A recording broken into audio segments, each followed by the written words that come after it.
नमस्कार, आप देख रहे हैं के न्यूज नेशनल और मैं हूं आपके साथ में शोभित पाठक। तो रुक करते हैं महत्वपूर्ण सुर्खियों पर। मन की बात में पीएम मोदी बोले, मां की तरह ही मातृभाषा भी हमारे जीवन को गढ़ती है। गर्व के साथ बोलना चाहिए मातृभाषा को। हरियाणा में बाबा राम रहीम के डेरे में आज पार्टी, फरलो खत्म होने से एक दिन पहले जश्न मनाने की तैयारी। आगरा में यमुना किनारे युवती का शव मिलने से सनसनी, पुल से फेंके जाने की आशंका, पुलिस जांच में जुटी। कोरोना से बड़ी राहत, तेजी से स्वस्थ हो रहे हैं लोग। बीते 24 घंटे में केवल 10.2 हजार मामले, 243 लोगों की मौत। पीएम मोदी का सपा कांग्रेस पर निशाना, कहा कुछ घोर परिवारवादी को पसंद नहीं आता भारत का पराक्रम। रूस यूक्रेन युद्ध और 5 राज्यों के विधानसभा चुनाव के बीच प्रधानमंत्री नरेंद्र मोदी ने आज अपने मासिक कार्यक्रम मन की बात को संबोधित किया।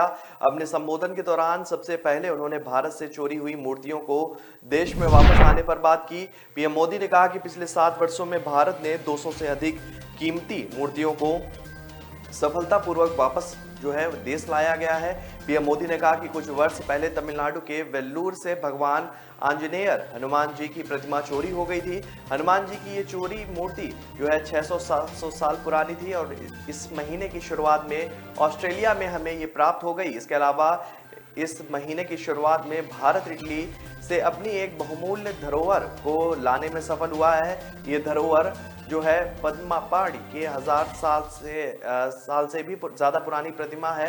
ये मूर्ति कुछ वर्ष पहले बिहार में गया के देवी स्थान कुंडलपुर मंदिर से चोरी हो गई थी। पीएम मोदी ने कहा कि हमारे इतिहास में देश के कोने कोने में एक से बढ़कर एक मूर्तियां हमेशा बनती रही हैं। इसमें श्रद्धा भी थी और सामर्थ्य भी था, कौशल भी था और विविधता से भरा हुआ था। एवं हमारे हर मूर्तियों के इतिहासकार में तत्कालीन समय का प्रभाव भी नजर आता है। पीएम मोदी ने कहा कि अतीत में बहुत सारी मूर्तियां चोरी होकर भारत से बाहर जाती रही हैं। कभी इन देश में तो कभी उस देश में ये मूर्तियां बेची जाती थी। न उसको उसके इतिहास से लेना देना था, श्रद्धा से लेना देना तक नहीं था इन मूर्तियों को लेकर, लेकिन इन मूर्तियों को वापस लाया गया। भारत माँ के प्रति हमारा दायित्व ये है कि इन सभी को सकुशल वापस वो लाया गया। पीएम मोदी ने कहा कि जो विद्वान लोग हैं वो मातृभाषा शब्द कहां से आई, इसकी उत्पत्ति कैसे हुई, इसे लेकर बहुत अकादमिक इनपुट दे सकते हैं। जैसे हमारे जीवन को हमारी माँ गढ़ती है, वैसे ही मातृभाषा भी हमारे जीवन को गढ़ती है। जैसे हम अपनी माँ को नहीं छोड़ सकते, वैसे ही हम अपनी मातृभाषा को भी नहीं छोड़ सकते। पीएम मोदी ने कहा कि आजादी के 75 साल बाद भी कुछ लोग ऐसे मानसिक द्वंद में जी रहे हैं जिनके कारण उन्हें अपनी भाषा, अपने पहनावे, अपने खान पान को लेकर एक संकोच होता है, जबकि विश्व में कहीं और ऐसा नहीं। साध्वी से दुष्कर्म के मामले में सुनारिया जेल में सजा काट रहे गुरमीत राम रहीम की 21 दिन की फरलो रविवार को समाप्त हो जाएगी। उसे सोमवार की दोपहर 12 बजे के बाद कड़ी सुरक्षा में कुंडली मानेसर पलवल एक्सप्रेसवे के रास्ते के जरिए रोहतक की सुनारिया जेल ले जाया जाएगा। राम रहीम ने 21 दिन की फरलो प्रशासन की ओर से लागू की गई शर्तों के साथ पूरा किया है। एक पुलिस अधिकारी के अनुसार फरलो के नियमों का किसी तरह का उल्लंघन न करके राम रहीम ने जल्दी बाहर आने का भी रास्ता बनाया है। कानूनी दांव पेच का इस्तेमाल कर वह बाहर निकलने का प्रयास करता रहेगा। कश्मीरी की पुलिस की ओर से फरक्खड़ नगर सीमा तक पीसीआर व थाना प्रभारी को तैनात किया गया है। साथ ही बाबा की फरलो पूरी होने की सूचना झज्जर व रोहतक पुलिस के साथ पुलिस महानिदेशकों को भी भेजी गई है। जानकारी के मुताबिक रोजाना की अपेक्षा रविवार की सुबह से ही चहल पहल बढ़ गई है। रविवार की रात को एक छोटी सी पार्टी का आयोजन किया गया जिसमें रिश्तेदार व करीबी दोस्त के साथ राम रहीम के शुभचिंतक शामिल हुए और 21 दिन में राम रहीम अपने सभी कारोबारियों से मिल चुका है। पुलिस अधिकारियों का कहना है कि जिस तरह से सामान अंदर जा रहा है, पार्टी में बहुत ही लिमिटेड लोग हो सकते हैं। आगरा के थाना क्षेत्र में रविवार को सुबह जवाहर पुल के नीचे यमुना किनारे युवती का शव मिलने से सनसनी फैल गई। युवती थाना कमलनगर क्षेत्र की रहने वाली थी। सूचना पर थाना पुलिस पहुंच गई। जानकारी होने पर मृतका के परिजन भी पहुंच गए। पुल से युवती का शव फेंके जाने की आशंका फिलहाल जताई जा रही है। पुलिस ने शव का पोस्टमार्टम के लिए उसको भिजवा दिया है। रविवार सुबह क्षेत्रीय लोगों ने जवाहर पुल के नीचे यमुना नदी के समीप युवती का शव पड़ा हुआ देखा था। उन्होंने पुलिस को सूचना दी। थाना एतमादोला पुलिस मौके पर पहुंच गई और पुलिस ने युवती की शिनाख्त के लिए लोगों की मदद ली। बताया गया है कि युवती नगर कमला की रहने वाली है। उसकी उम्र करीब 20 साल की है। वो पूर्व में किसी दुकान पर काम करती थी। युवती के कानों के ईयरफोन लगा हुआ था। पुलिस की प्राथमिक जांच के अनुसार युवती शनिवार रात 8 बजे से लापता है। उसके परिजन उसकी तलाश कर रहे थे। रविवार सुबह युवती का शव मिलने की जानकारी परिजनों को हुई तो परिवार में कोहराम मच गया। सीओ छत्ता दीक्षा सिंह ने बताया कि शव का पोस्टमार्टम कराया जा रहा है और इसके बाद मौत की वजह स्पष्ट हो सकेगी।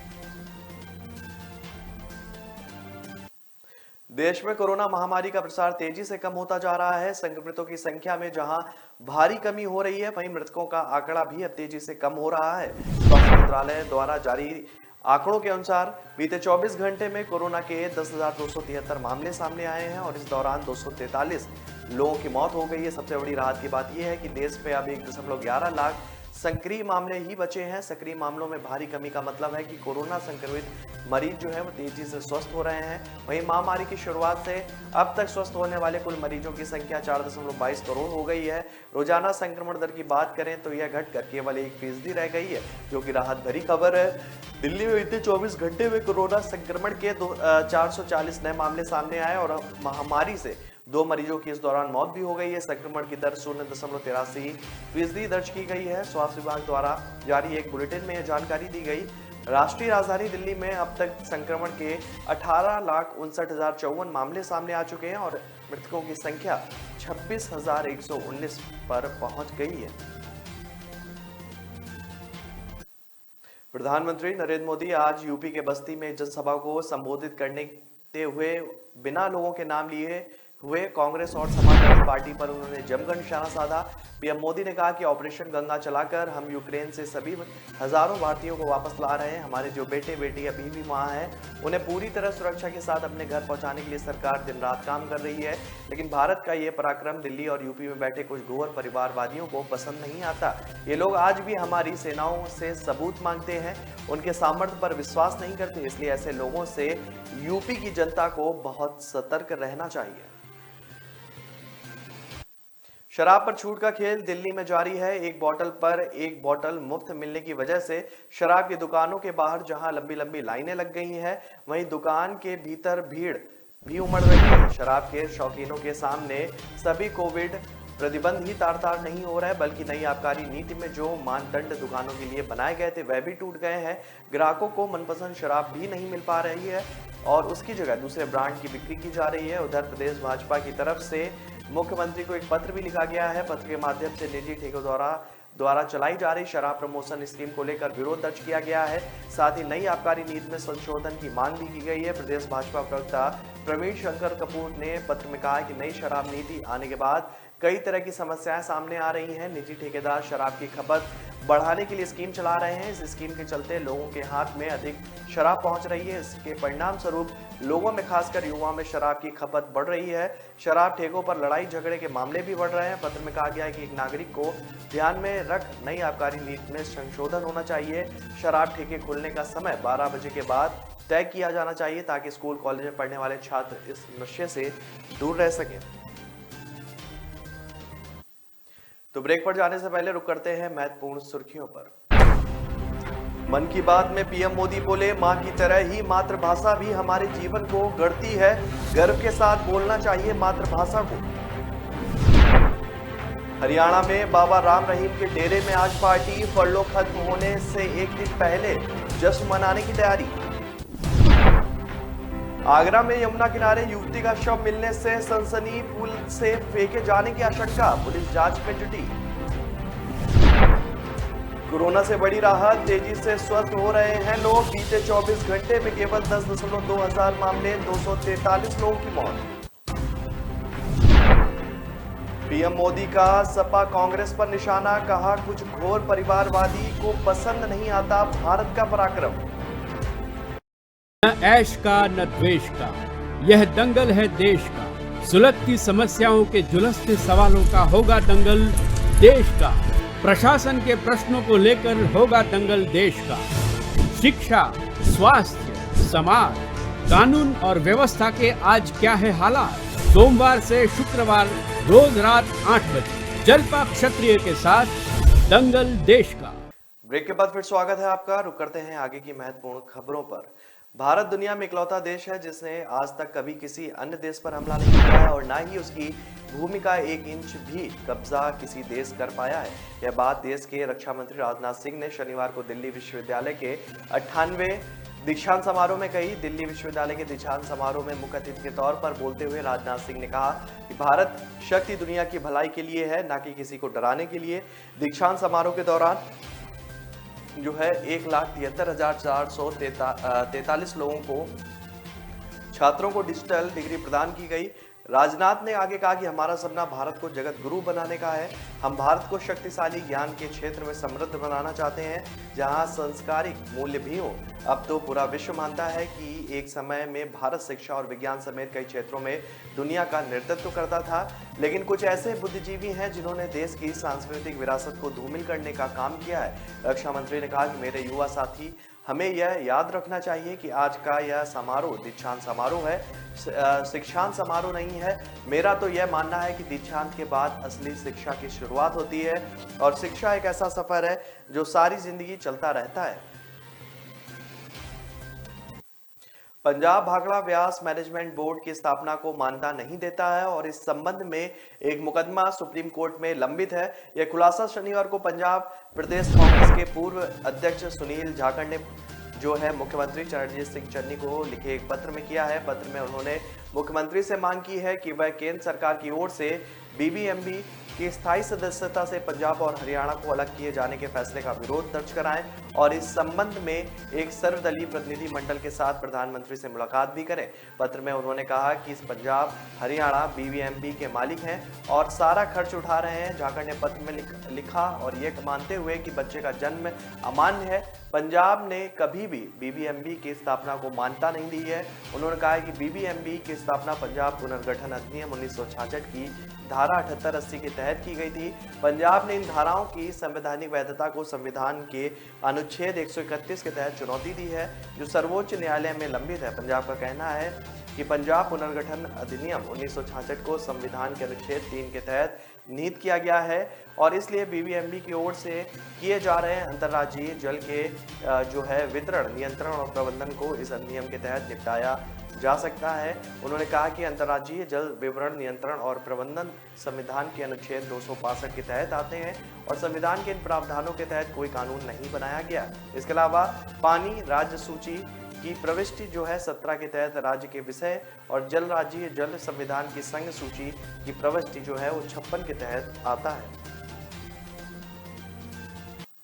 यूक्रेन पर रूसी हमले के चौथे दिन रूसी सेना ने यूक्रेन के दक्षिण और 2 शहरों को घेरने का दावा किया है। गौरतलब है कि शनिवार को रूस ने बड़ी घोषणा करते हुए कहा था कि अब यूक्रेन पर हमले और तेज किए जाएंगे। उन्होंने कहा कि रूस अब यूक्रेन पर चारों तरफ से हमला करेगा। रूस ने कहा कि उसने पहले कीव पर हमले धीमे कर दिए थे। वहीं यूक्रेन को पश्चिमी देशों से आर्थिक और सैन्य सहायता मिलने के बाद यूक्रेन की राजधानी कीव समेत यूक्रेन के तमाम शहरों पर रूस ने अपने हमले तेज कर दिए हैं। शनिवार को चेर्नोबिल के परमाणु प्लांट पर कब्जा करने के बाद रूसी आर्मी अब एक और न्यूक्लियर प्लांट पर कब्जे की कोशिश में है। रूसी सैनिकों की ओर से ताबड़तोड़ बम के गोले और मिसाइल से हमले किए जा रहे हैं और इस बीच रूसी सेना ने खार्किव में गैस पाइपलाइन भी उड़ा दी है।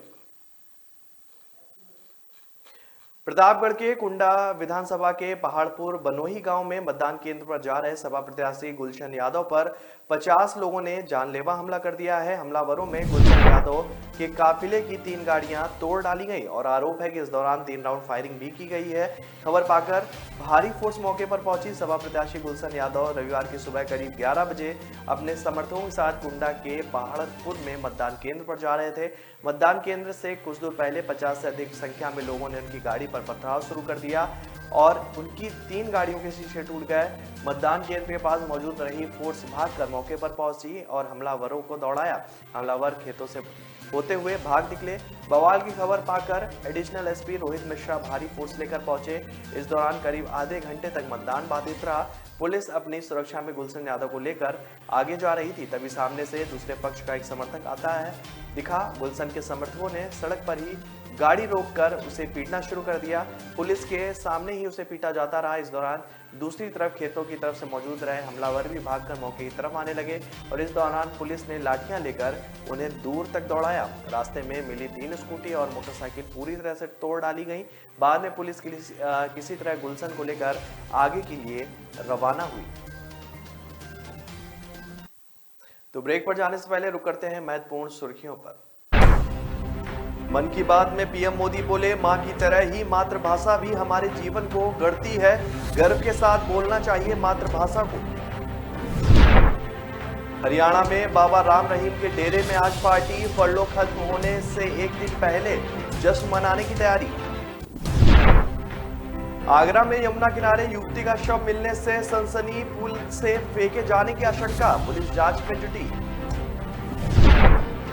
कोरोना से बड़ी राहत, तेजी से स्वस्थ हो रहे हैं लोग। बीते 24 घंटे में केवल 10.2 हजार मामले, 243 लोगों की मौत। पीएम मोदी का सपा कांग्रेस पर निशाना, कहा कुछ घोर परिवारवादी को पसंद नहीं आता भारत का पराक्रम। न ऐश का न द्वेष का, यह दंगल है देश का। सुलगती समस्याओं के जुलसते सवालों का होगा दंगल देश का। प्रशासन के प्रश्नों को लेकर होगा दंगल देश का। शिक्षा, स्वास्थ्य, समाज, कानून और व्यवस्था के आज क्या है हालात। सोमवार से शुक्रवार रोज रात 8 बजे जलपा क्षत्रिय के साथ दंगल देश का। ब्रेक के बाद फिर स्वागत है आपका। रुक करते हैं आगे की महत्वपूर्ण खबरों पर। उत्तर प्रदेश में 5वें चरण के लिए मतदान जारी है। प्रदेश के उप मुख्यमंत्री और सिराथू से भाजपा उम्मीदवार केशव प्रसाद मौर्य ने एक निर्वाचन क्षेत्र के एक मतदान केंद्र का दौरा किया। इससे पहले उन्होंने घर में पूजा अर्चना की और फिर मां के पैर छूकर उनका आशीर्वाद भी प्राप्त किया। केशव मौर्य को उनकी मां ने दही शक्कर खिलाकर विजय का आशीर्वाद दिया। इसके बाद उप मुख्यमंत्री ने प्रयागराज में एक पोलिंग बूथ पर मतदान किया। उन्होंने मीडिया को संबोधित करते हुए समाजवादी पार्टी पर निशाना साधा। उप मुख्यमंत्री ने कहा कि 10 मार्च को लोगों को के आशीर्वाद से अहंकार के आसमान में ऊंची उड़ान भरने वाले अखिलेश यादव की साइकिल बंगाल की खाड़ी में गिरेगी। उनकी साइकिल पहले सफाई के लिए गिरी थी और अब बंगाल की खाड़ी में गिरेगी।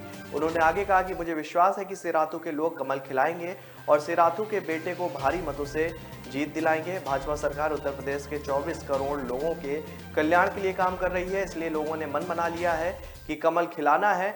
मैं लोगों से अधिक संख्या में मतदान करने की अपील करता हूं। हम 300 प्लस सीटों पर विजय दर्ज करेंगे और सरकार बनाएंगे। वहीं उन्होंने सोशल मीडिया पर लिखा कि आज अपनी जन्मस्थली पैतृक निवास सिराथू में भगवान शिव पर कुल देवता की पूजा अर्चना कर आशीर्वाद प्राप्त किया। तत्पश्चात मेरे जीवन के आदर्श एवं मार्गदर्शक स्वर्गीय पूज्य पिताजी की प्रतिमा पर माल्यार्पण कर नमन किया। पूज्य माता जी ने दही खिलाकर विजय का मुझे आशीर्वाद दिया है। यूक्रेन में फंसे छात्र छात्राओं को भारतीय दूतावास ने एयरलिफ्ट करना शुरू कर दिया है। वतन वापसी के लिए सैकड़ों भारतीय छात्र रोमानिया की सीमा पर पहुंच गए हैं और इस दौरान छात्र छात्राओं को तमाम मुश्किलों का भी सामना करना पड़ा। इस बीच यूक्रेन से कुछ खबरें ऐसी भी आ रही हैं जो हर भारतीय का सीना गर्व से चौड़ा कर देंगी। भारत का राष्ट्रीय ध्वज तिरंगा देखकर रूसी सैनिक भी छात्रों की मदद कर रहे हैं। आगरा के मारुति फॉरेस्ट राजपुर चुंगी के आदित्य सिंह जौदौन भी यूक्रेन में फंसे हुए हैं। इनके पिता डॉक्टर जयवीर सिंह ने बताया कि विनिस्ता यूनिवर्सिटी यूक्रेन से बेटा MBBS कर रहा है, उनका पहला साल है। फोन पर बेटे ने बताया कि यहाँ खाने पीने की दिक्कत है। पहले भारतीय दूतावास से संपर्क नहीं हो रहा था। संपर्क होने के बाद 3 बसों में करीब 150 छात्रों को लेकर रोमानिया के लिए ये लोग निकले हैं। बेटे ने बताया कि तिरंगा देखकर रूसी सैनिकों ने मदद की है और रोमानिया तक उन्हें पहुंचाया है। रोमानिया पहुंचने के बाद राहत मिली, बस बेटा आ जाए यही बड़ी खुशी की बात है। फरवरी का महीना अब समाप्त होने जा रहा है, सिर्फ एक दिन बचा है और भारतीय मौसम विभाग के मुताबिक दिल्ली में आंशिक बादल छाए रहेंगे, लेकिन बारिश की संभावना जो है वो नहीं है। यानी इसका मतलब है कि फरवरी महीने की अंतरिम बारिश 25 और 26 फरवरी को हो चुकी है। ऐसे में अगर इस पूरे महीने में देखें तो दिल्ली में कुछ 28.7 मिलीमीटर बारिश रिकॉर्ड की गई है। इसी के साथ दिल्ली में साल 2014 के बाद फरवरी में इतनी बारिश हुई है। सीधे सीधे ये कहा जा सकता है कि 8 साल के बाद दिल्ली में इतनी बारिश दर्ज हुई है। दिल्ली में 2014 में कुल 48.8 मिलीमीटर जो है बारिश हुई थी और फरवरी के महीने में आमतौर पर 18 मिलीमीटर बारिश होती है, लेकिन इस बार 28.7 मिलीमीटर बारिश हुई है, जो सामान्य से 85% ज्यादा है। इससे पहले जनवरी के महीने में भी रिकॉर्ड बारिश दर्ज की गई थी। जनवरी के महीने में सामान्य तौर पर 21.7 मिलीमीटर बारिश होती है और इस बार 88.2 मिलीमीटर बारिश रिकॉर्ड की गई है। यूक्रेन में फंसे भारतीय छात्रों को निकालने के लिए लगातार कोशिशें जारी हैं और सरकार अपनी ओर से भी कोशिश कर रही है। छात्रों से भी अपने स्तर पर प्रयास करने के लिए कहा जा रहा है। राजस्थान में भी कई छात्र यूक्रेन में फंसे हुए हैं। इन छात्रों के लिए राज्य के मुख्यमंत्री अशोक गहलोत ने शनिवार को बड़ा ऐलान किया है। मुख्यमंत्री गहलोत ने कहा कि कोई यूक्रेन से किसी भी माध्यम से आता है, उसका पूरा खर्च राजस्थान सरकार वहन करेगी। इसके साथ ही गहलोत ने भी स्थिति की गंभीरता को समझते हुए छात्रों को सुरक्षित रहने और भारतीय दूतावास के दिशा निर्देशों के अनुसार ही चलने की वो सलाह दी है। मुख्यमंत्री गहलोत ने कहा कि यूक्रेन से भारत में किसी भी एयरपोर्ट तक आने तक का पूरा खर्च राज्य सरकार देगी और इसके साथ ही भारत के किसी भी एयरपोर्ट से बच्चों को उनके घर तक पहुंचाने की जिम्मेदारी भी राज्य सरकार की ही होगी। युद्धग्रस्त देश यूक्रेन में फंसे राजस्थान के छात्रों को सुरक्षित वापसी के लिए राज्य सरकार लगातार कोशिशें कर रही है। सरकार विदेश मंत्रालय के संपर्क में बनी हुई है और केंद्र को अपने छात्रों की सूची भी सौंपी गई है। यूक्रेन में फंसे भारतीय नागरिकों और छात्रों को निकालने के लिए भारत सरकार की ओर से भी लगातार प्रयास किए जा रहे हैं। भारतीय जनता पार्टी के राष्ट्रीय अध्यक्ष और सांसद जेपी नड्डा का ट्विटर अकाउंट रविवार को हैक हो गया। हैकर्स ने रविवार सुबह उनका अकाउंट हैक करते हुए ट्वीट किया। इस ट्वीट में लिखा था कि सॉरी, मेरा अकाउंट हैक हो गया, यहाँ रूस को दान करने के लिए उन्हें मदद की जरूरत है। हैकर्स ने बाद में प्रोफाइल का नाम बदलकर ICG ओन्स इंडिया भी कर दिया। हालांकि अब ट्वीट डिलीट कर दिया गया है। अकाउंट होने की सूचना बाहर आते ही एक टीम उनके अकाउंट को रिकवर करने में जुट गई। आधे घंटे के अंदर उनके ट्विटर अकाउंट को रिकवर कर लिया गया और हैकर्स द्वारा किए गए सारे विवादित ट्वीट्स को हटा दिया गया। अकाउंट कैसे हैक हुआ है, इसकी जांच की जा रही है। आपको बता दें कि हैकर्स बीच बीच में बड़े नेताओं को टारगेट करते हुए उनके ट्विटर अकाउंट्स को हैक कर लेते हैं। इससे पहले हैकर्स ने पिछले साल दिसंबर में भारत के प्रधानमंत्री नरेंद्र मोदी का ट्विटर अकाउंट भी हैक कर लिया था। तब हैकर्स ने पीएम के ट्विटर हैंडल से ट्वीट किया था कि भारत ने आधिकारिक रूप से बिटकॉइन को कानूनी मान्यता दे दी है और सरकार भी 500 बिटकॉइन खरीद कर लोगों को बांट रही है। 2 मिनट बाद ही जब अकाउंट हैक होने की जानकारी मिली तो इस ट्वीट को तत्काल डिलीट कर दिया गया। तो फिलहाल इस बुलेटिन में मेरे साथ इतना ही। आगे की खबरों के लिए बने रहिए के न्यूज नेशनल के साथ। तब तक के लिए नमस्कार। मन की बात में पीएम मोदी बोले, मां की तरह ही मातृभाषा भी हमारे जीवन को गढ़ती है। गर्व के साथ बोलना चाहिए मातृभाषा को। हरियाणा में बाबा राम रहीम के डेरे में आज पार्टी। फरलो खत्म होने से एक दिन पहले जश्न मनाने की तैयारी। आगरा में यमुना किनारे युवती का शव मिलने से सनसनी, पुल से फेंके जाने की आशंका, पुलिस जांच में जुटी। कोरोना से बड़ी राहत, तेजी से स्वस्थ हो रहे हैं लोग। बीते 24 घंटे में केवल 10.2 हजार मामले, 243 लोगों की मौत। पीएम मोदी का सपा कांग्रेस पर निशाना, कहा कुछ घोर परिवारवादी को पसंद नहीं आता भारत का पराक्रम।